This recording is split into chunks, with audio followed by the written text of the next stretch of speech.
especially for permanent fixtures like that. But otherwise, obviously, you can end up having pre-planning for tributes and things like that in the game as it evolves itself. Now, our second map we go into here is going to be Towers of Doom. This will actually be the map pick of GLuck, actually. So GLuck wins game number 1 on Cursed Hollow. Feliz will be first man, first picking. Seems like they actually want to take the rotation work, you know? I think the Aka will be just a set tool if Feliz does not take it or ban even from the very beginning. And I know your mechanical pencil's kind of broken. No, I know, my pencil's busted. I hope you guys can't hear that as I'm trying to fix it. But I think I do have an extra pen. That's okay, I got extra pens too for moments like this, don't worry. This draft is not going to escape me. Yeah. Okay, so we're headed into Towers of Doom. Oh man, first world problems. First world problems at the HGC Korea casting desk. That's real, and seems like we're going right into Towers of Doom. Nice. All right, so let's see how this one all pans out. First ban will be going over to Feliz, as this was the map pick of GLuck, as Abathur will be banned immediately again here. See if GLuck responds with that Tyrael ban that we saw in the first game, as these are heroes that have been highly contested. It will be the Genji instead. So will they prioritize the Hanzo pick, which has been the big question throughout the break between BlizzCon's finishing, Gold Club World Championship finishing, and HGC's starting, is how high up will the Hanzo mains push this draft? And we saw him in second rotation after Genji, in the last map by Feliz. Will they prioritize him first is the question now on Towers of Doom. Well, we'll see. Hanzo was a good way of approaching again. But Cursed Hollow, of course, there are lots of walls. You get bounced off your scatter header a lot. So it's easier, I would say. But this one, even in Cursed Hollow, he was missing a lot of his W, actually. So I don't know if he was going to bring it up again, but he does. But Greymane is just so strong in this meta right now, though. I feel like Greymane's, he's just such a good all-around hero in terms of what damage he can put out, what wave clear can do, his cap clears, which is super important on Towers of Doom to get the sapper caps. And just overall, his poke is good, he has burst damage. You just basically can't go wrong with Greymane. They're going to pick up Lucio early, what was denied from them on the previous set. Lucio, a huge power pick on this map in Korea, always has been, because his ability to add quicker rotations, which is so important when especially when you have triple altar spawns. He's not global, but he makes the rest of your team feel like it is because of those speed boosts. Yep. Basically, guys, just telling you now already, with Genji ban, we're going to see Greymane Lucio rotation all the time from Korean teams. It's... Of course, there will be lots of changes to it, but I feel like Greymane Lucio will be just stuck up there all the time, with Hanzo maybe.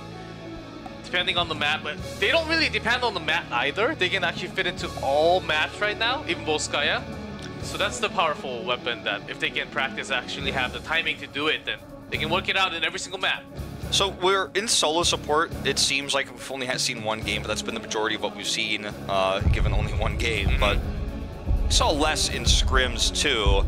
Uther was the support pick of Feliz they prioritized last time. They will not prioritize it highly this time, as we'll see Tahaka with the Diva mecha skin coming through with Muradin. So grabbing the Soul Laner and the tank here.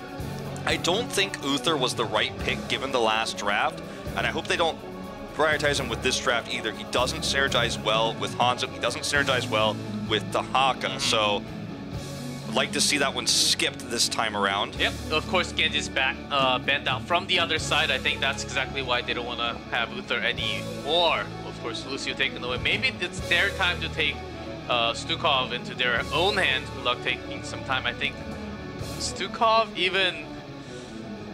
was actually thinking of Li Ming, a mage coming in. So the poke damage of Li Ming cannot be underestimated. No, I think Feliz should ban Sonya here. If you allow Sonya through this draft, you have an insane, strong soul laner. Sure, not a global, but can deal with Tahaka, can also camp the top lane while Greymane camps the sapper cap, so you can have a lot of invades. They've already got good rotational power here. I think GLuck would love to have Sonya as their solo laner in this situation. And given you've already prioritized the Tahaka, to remove the Sonya here I think would be such a strong move right now. Because we're looking at like top tier Soul Laner, Tyrael, another one that could serve a similar purpose, but not as strong as Sonya. I think GLuck is going to be pretty happy with the situation. Sure, Greymane will lose some of his power with the lack of sanctifications here. We're talking about pre-Tyrael rework, but it does limit what Greymane can do with the Soul Lane. There's the Sonya. I mean, this was obvious, right? Yeah, Sonya's still very strong, even after the Poison Spear nerf. I mean, Sonya is just so strong in the lane, and team fights can actually, if you guys get that spear onto Hanzo before he runs away, Hanzo's basically gone. Like, he can't fight the team fight anymore because he loses like 60% of his HP. Yeah, he'll be too low. There are some peels, obviously, with Dahako, can interrupt Sonya's Whirlwind, Muradin as well with Storm Bolts. But in terms of the solo lane, we already have two amazing camp clears with the Sonya and the Greymane. Have rotational power with Lucio, potential global with ETC, probably not going to be the case, but ETC going to be strong in those team fights, strong in the invades of the altars.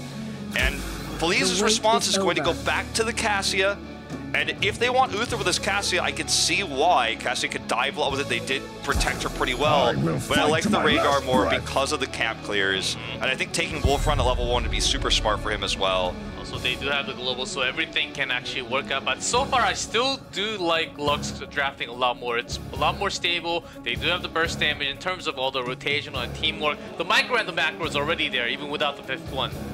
So what's this last pick going to be from GLuck? Something that could boost the power of Greymane would be really nice here. Maybe but another frontliner or either a support for the sustain. I think they just have to find a sustain there because there will be lots of poking coming up from Feliz again. I love even grabbing Stukov again here. It's going to be Tychus though. They're going to go with the secondary DPS, so still no double support. But they needed some poking, so I'm guessing they needed some grenade and some auto tech damage, you know? Yeah, I mean, they already have great poke with the cocktails coming out from Greymane, but Tychus gives them more. And Tychus can be that distance sustain damage. His Odin can give him that extra poking power on altars too. And it means that their comp is less diving. We already saw what Cassia was able to do with her blinds against these heavy dives in the last map. So I like this, diversify it up a little bit, have a little bit more poke than we saw in Cursed Hollow. I don't know if I like the Tychus pick the most because that blind will be working so hard against all that minigun attack coming in. So I don't like, I'm not really liking the 5th pick as much. Maybe a mage just fitting in at the end, or more sustain, double support was also okay. But let's see, and let's get into the game and try to think in their heads, you know. And also, guys, if you go, you can literally go into their heads. Go to hgc.playxp.com. You'll see their play. Yeah. I haven't tried the website yet myself, but we have, you know, been told that you can watch the first-person views there. So. The battle begins. All right, game number 2, GLuck versus Feliz on Towers of Doom. We're starting it off right now. 5, 4, Priority of Dahaka, 3, 2 games in a row now as solo laner. Sure, I'm gonna have to keep having the asterisk that we've only played 2 games and things like that, but I'll keep track as to who ends up becoming the most popular solo laner. Yep, but we already know the result for the solo lane. Dahaka against Sonya. Sonya's gonna win for big time, and Dahaka's gonna have our time. Does miss a tongue here. Yeah, that's not a good sign for Dahaka. What we just saw, Hudson here, already very low. We'll have to back off. OJ's got a dwarf toss away. Much better trade for GLuck, especially because they have Lucio's sustain healing. Huge win here in the 5v5 at level 1. And now Sarah, well, Sarah ate some damage. I was gonna say, he's just gonna comfortably go up to the top lane. Did end up getting caught there by the arrows. Dahaka, of course, will be solo lane against Sonya. Sonya's gonna win hard against Dahaka. Dahaka already tapped into the tapped in. I mean, that's gonna be a hard solo lane going off for Kenneth there. That's a good way to turn it around a little bit here. But even when you hit these grabs, it's just such a tough matchup. Even harder because now the globe actually goes neutral. You can actually take both of the globe. If you're winning in lane, you can win it hard. Yeah, you win even harder. That's absolutely right. And, you know, you as a Dahaka, you want to use your essence to heal up, but once you've used it, once you've tapped, you're really only relying on the globes. So I like this though. From the beginning, that's done by OJ. Can they get the kill? Little more damage. Yep, there's the double stun. They got it. Now this is a textbook Muradin gank that we've seen since 2015 against Sonya. Every time it was back at Sonya Thrall, where the Thrall would allow the Sonya to push through. Then you have the Muradin gank come through. Textbook gank, should have been expected from Saran. A little bit disappointing. He actually pushed so hard there when they had a lack of vision. GLuck does invade during this to make up for the fact that Feliz was missing down here, so it ends up being a trade, but they lose the top camp, and I think this is a big win overall for Feliz, despite losing red side sappers. Yeah, if they can actually defend this wall well enough, but they're losing the entire wall. The sappers are coming in. 3 more from their own side, from GLuck's side, I mean. Here they come. Oh man, the wall's gone. Of course, 1 turret, but still, that will be gone soon. The wave is incredibly, insanely big there. Yeah. Saran just does not want to get grabbed here by the tongue. Can't stop these sappers, it's just too much. We'll lose a cannon tower shortly from that gank. They were able to do a little bit of damage, obviously, here in the bot lane, as we saw. I love this power slide. OJ Ooh, actually goes over, but that's not the way you wanted to go. That's not what he wanted to do. That was perhaps a misclick there, what he ended up doing. Definitely would have wanted to go down to the southeast there. Bottom right would have been the correct direction to run away. Nerves are high here for Feliz. Remember, they played their first televised match. They lost it. We have a massive crowd here, actually. I knew we were going to have a lot of people for day 1, but I did not know we were going to have this many. Like, people standing outside. Yeah, we started at 6 p.m., but they started lining up at 1 p.m. from what I saw from the community. That's insane. 5 hours before the broadcast. All right, so here we're going to see the first altars coming through. It's triple. Dahaka has a lot he can do, obviously, because he can teleport in with his brush stock. He's going to go ahead and grab top right. Sonya will rotate down a lot slower, but OJ already very low, even without Dahaka's help. I think his toss was actually canceled by Lucio, too. So they almost got the kill, but the poking is insane damage coming in. Really gets caught alone from the other side. Can he actually make it with the ease? That's another of those flashy plays that we can't really get behind.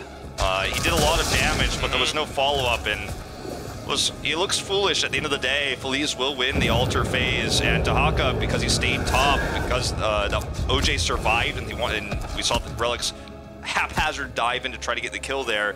Feliz wins the battle and wins the altar phase. We'll get an EXP lead as well, and Dahaka controls the lane for a little bit longer, which is such a great feeling when you're in that rough matchup.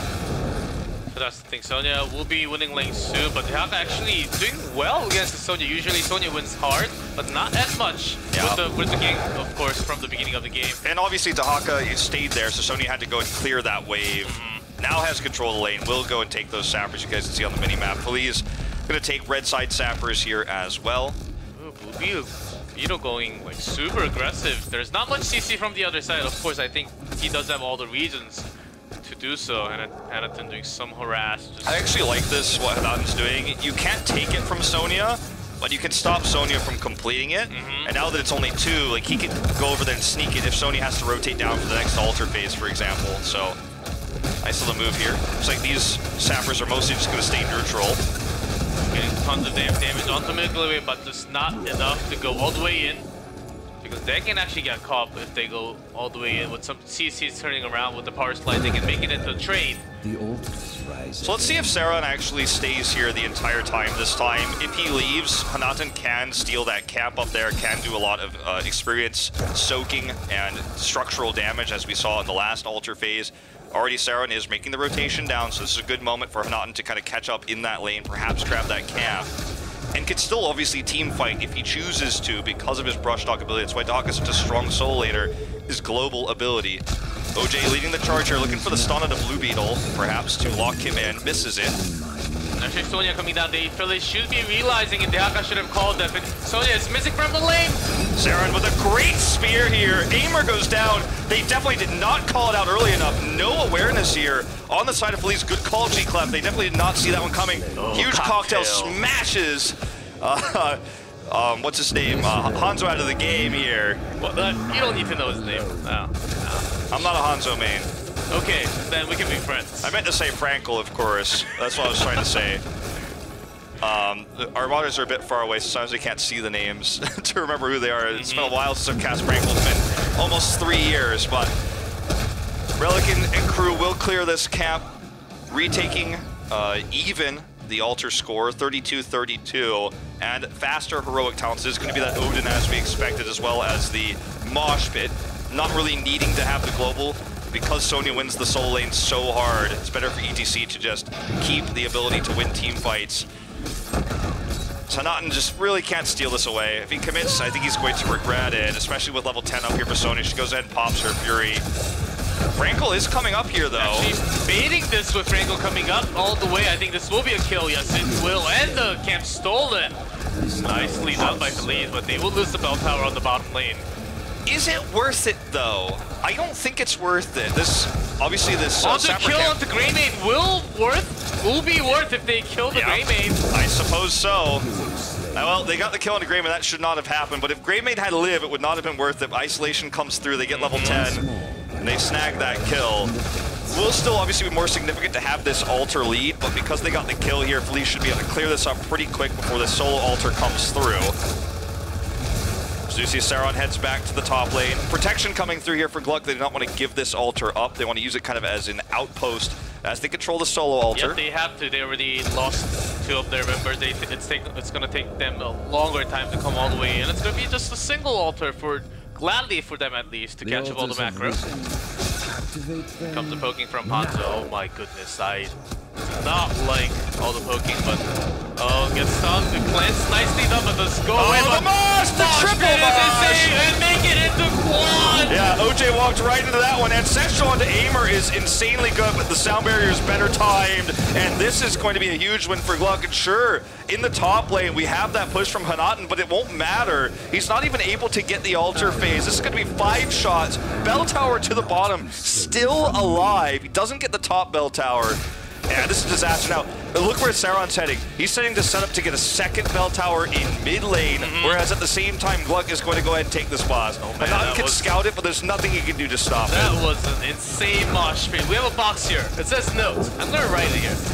Milky Way, ETC, great. All right. So far. Put that in the checkbox. He had great plays on the Anubarak already, but that was really Feliz's positioning error. We can give the credit to Milky Way, of course, but positioning by Feliz allowed this to happen. Good angle coming through, and OJ, who was supposed to be the one to interrupt it, gets too close, gets himself caught in the mosh pit for a moment there. And GLuck has taken total control over this game, despite some struggles in the solo lane with that gank earlier. I mean, they could not be in more control at the moment. I think the reason why ETC is getting stronger every time because we're missing cleanse. Even with cleanse, they know so well. They've been playing this game so well now. They force out the cleanse first and they make it to teamfight. That's exactly what they did. And I think Rengar either just has to hold the cleanse for a longer time or bring Malfurion or something later on, you know. Look at this. Another strong positioning play from Milky Way. Forces the cleanse early, as you say. And that's a huge win. That's a long cooldown, much longer than power slide. Oh, here it comes. Oh, this was a dwarf toss in. They want it, but look at this. Milky Way gets another huge power slide, forcing Ancestral. The trade in heroics way better here for GLuck, but damage. They have to get the kill though. That's why. And getting a kill on the second one will be on to Lucio. Used a lot of ultimates early, but GLuck stayed there. Brushtalk comes through with the isolation. It was a 5v4 fight at the end of the day, despite the forcing out of the cleanse, the Ancestral coming through, the Avatar. Still, better trade at the end of the day for Feliz because they had that global coming down. Wow, what an insane play. Like, all the pokes and the damage has been coming out, except for that W there. Okay, OJ, does he have that dwarf toss? Looks like he does, just barely gets out there at the end. They have no Ancestral though, let's see how it works out. Oh, double mosh. For the defense only though, just to buy time for that. Greymane's coming back there. Okay, here he comes, but not enough to get the kill. Now he's blinded. Sound barrier comes down. It's a 3v4 fight here. There's a lot of damage that Relic can put off, but sustained healing coming through from Feliz. They have larger hit point bars here. Frankel comes back into the fight. Why is he even coming into the team fight? I mean, he's gonna die to a grenade. That was, sorry, I said longer sustained healing for Feliz. Longer sustained healing for GLuck, of course, with the Lucio coming through. Well, it seems like both teams having their panic moments a little bit here and there, you know? Sure. It was a little bit of a wonky fight, but as the dust settles, 9 core hit points, I should say, are GLuck, 28 to 19 here after that last altar phase. Down in experience slightly because of the global of the Dahaka. You know, having the later rotations down using Brushtalk while Sonya has to come earlier has made a big impact in this game. Top bell tower being weakened is actually a huge facet as well that Feliz could use later on during the next altar phase to have Hanaten go and finish that off. Definitely an opportunity he will have eventually.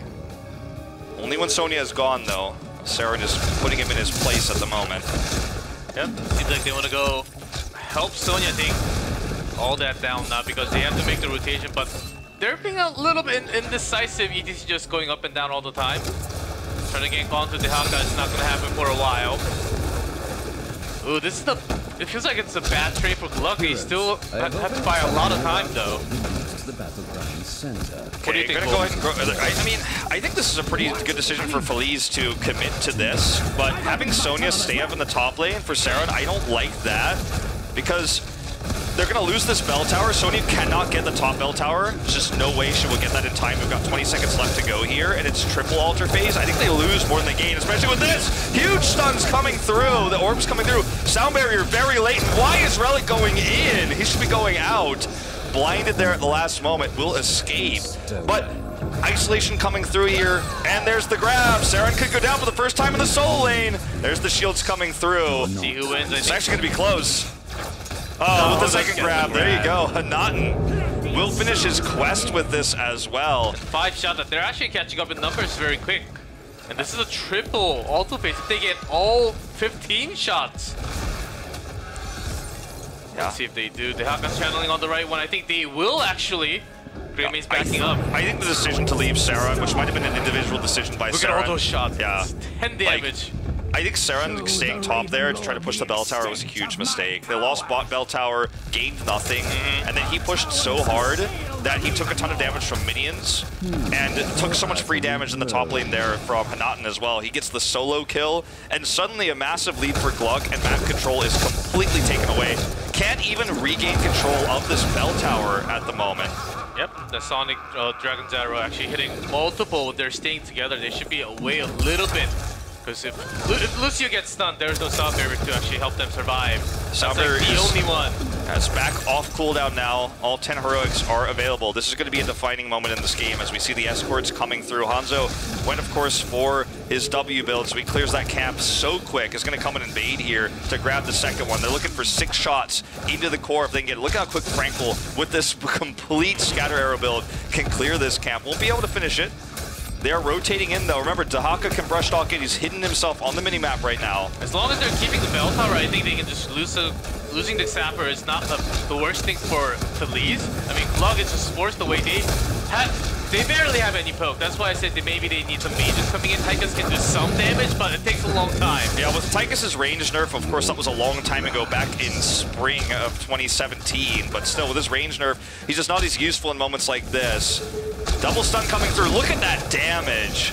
And the pokes are real here for Feliz. They don't get the escort they were looking for, but they hold the altar. From the right side, I think it's going to be a park life, but too late. Too much damage from Hanzo. Oh, the Mosh to catch for the punish! Is there enough damage for multiple kills, though? Only one. Oh, misclick on the Ancestral. That's so painful. Meanwhile, the solo battle here as they head towards that altar. Heals about 1%. Great double stuns, though. OJ got 2 of them there, and they will get these 5 shots. I think he was trying to click on Cassia, just way too late, you know? Either way, the double stuns coming through from OJ were fantastic. They hold the bell tower. They get both altars, and now 3 health will be the remaining core health for GLuck. They have to contest the boss, down a member, or this is GG, and I don't know if they could do it. Simply put, they know this is going to be the objective of Feliz. Why is Milky so far forward? Oh, no. 2 more. Jaka's going for Sonya. Hanzo doing so much damage. Does have isolation. You see, lands that onto Sonya's head. Oh, double stun too. That's game over. Saron and Milky Way not long for this world. Overlord comes up with a good grenade here. Saron survives for now. Oh man, Frankel. That's the thing. Hanzo can... I can't call it troll, you know, but it's so hard to hit that skill shot, you know? Yeah. If he got some damage from the W, that could have been a kill. I can't believe GLuck actually survived. Like, that was insanely close. If they lose both those members, they lose the boss, they lose the game. They could still lose it now, though. Feliz setting up for the engage. No isolation for Dehaka, no Ancestral. They're going to dive in regardless. Sound barrier comes in early. Good cleanse. Boss control goes to GLuck, though. They've got this boss, and Feliz may pay for their invade. Good retreat. Understanding without Ancestral, without isolation, there's no way to win this fight. And GLuck stays alive for now. They keep their chances alive. Down those Storm talent tiers, they're finally going to look to take take back that bottom bell tower. Man, but can they though? They still have no poke to win. Realizing that Feliz making this rotation, just make sure, if they just make sure they don't get close enough to the bell tower, they can never retrieve it back to themselves. That has been the biggest trouble for them for now. Okay, looking to just invade perhaps this sapper camp Even to stop it. if they lose the bell tower, one single casting will be GG. Yeah, they have to gain both altars while also stopping one of these sappers. They can't allow. Actually, there's 6 sappers coming. I think this might just be checkmate. They can't stop the sappers 20. and stop this altar. There's no way. And also level 20. They're missing Greymane. They can't fight here. There's no way. They're just giving up. They're not giving up, so they're going in. Only the single. Not good enough. Not good enough. And blowing up everywhere with the 20 talents, just hitting everything, but not the right one. That's on the right core. Please no chat, go to the left one. All right, Frankel channels here. We are going to tie the series up 1-1 as Feliz does get the channel in the 17-minute and 36-second second game of our first series here for HGC Korea. OJ was the man. The understanding of how to use that bell tower there was really, I think, what won them the game, and OJ was getting multiple stuns. The lack of ranged poke you talked about without Li Ming, you know, who was obviously banned, but without that kind of poking hero, a mage, even something like Kel'Thas, would have given them a lot more poke, would have been great. They couldn't have foreseen the situation, but we talked about how Relic was making flashy plays and how strong he looked in some moments, but he's given me some Dami feels, because we've seen players like this in HGC Korea and Super League where players look really strong, have incredible flashy plays, get known for that, and then on the other side of the coin, sometimes overextend. And Relic had, I think, probably 4 moments in that game where he died because he was trying to get a kill that he did not communicate with his team, or his team had tried to get him to leave, and he stayed, and he found himself dying alone amongst 4 enemy members. Yeah, that was very true. I think their teamwork coordination is not perfect yet, but they have shown a lot of the promising play. Also, Feliz, it is 1v1. I wonder who's going to win today. I thought until the last pick of Taika's, their draft was going insanely well, but the Taika's pick, I think, that was the error they started with the game. Dahaka giving them a lot of power as well in those team fights. And the solo kill there we have to remember and talk about on Desaren in the top lane.